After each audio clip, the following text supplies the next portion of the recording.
Okay, so Bjorn is described as a Tamagotchi-like sophisticated autonomous network scanning, vulnerability assessment, and offensive security tool designed to run on a Raspberry Pi equipped with a 2.3-inch ePaper HAT.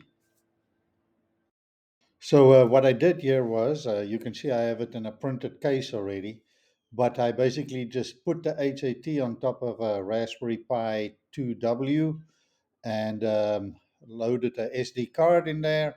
And but let me take you through the steps of how I got this thing working, and then I'll show you what it can do.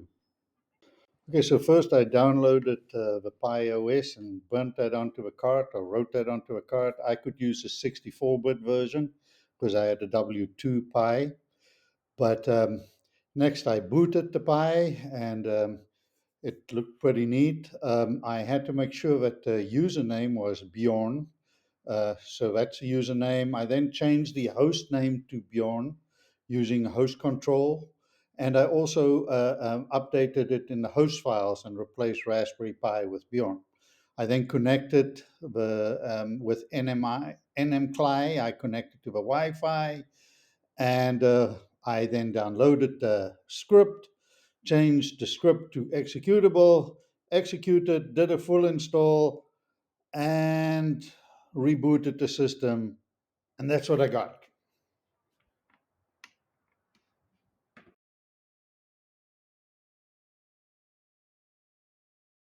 So this is the Bjorn's GitHub page, and it shows you everything that I just did. There's a quick start with all of that. But just what does it show on the little display? So here's all the little things that it shows.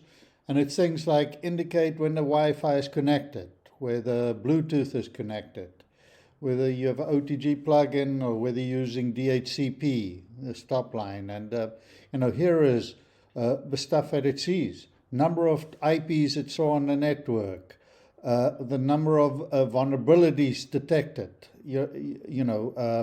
number of vulnerabilities detected here. On this one, it's got 18 vulnerabilities detected. Total number of cracked credentials. It tries to crack credentials, and it will show you that.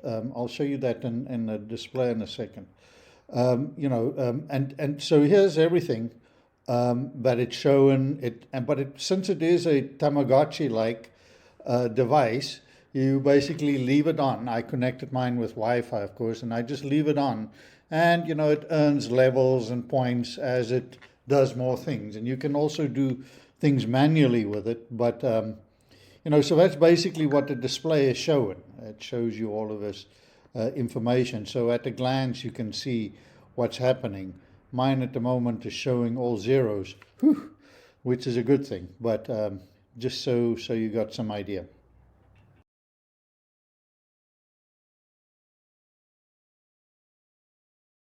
Okay, so if I open up the little app on or the little Bjorn, I can connect to its IP address :8000. So we have a default port is. So I can open it from my web browser like this. I don't have to look at the little display, but then it has various options here. You can do some manual functions. You can turn it off. You can go into configuration here. You can back up. You can restore. You can clear the files. You can reboot it, that kind of thing. Here's a representation of what's currently on the little display. Then in here there's the configuration. You can go into the configuration and set things on and off. There's quite a bit there.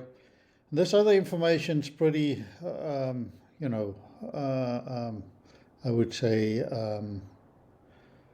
sensitive, but I'll try and show some of it here. I'm connected to Wi-Fi. I can change to a different Wi-Fi if I want to, that kind of thing. Pretty simple, fairly easy to do. So if I go into something like this, and it sometimes takes a little bit, it will show me my IP addresses on that network, the MAC addresses, and then the open ports. If I go to this one, I will again get the MAC addresses, and I will see, the logs and, the things that's been executed against it, and the open ports. This tab shows me all stolen credentials that it managed to steal so far. And this is sort of the loot page. If it finds stuff, it will show up here. But that's sort of a overview of what this thing is. I really love it. I really think it is worth doing something like this. It's fairly inexpensive. Links will be in the bottom, in the text of this, and go have a look at that and try and build it. It really was as simple as I just explained, and now I got this cute little thing living on my network doing interesting things. So thank you, and I will, sorry, I just turned it on to manual attacks or AI. But thank you for watching, and we'll speak again soon.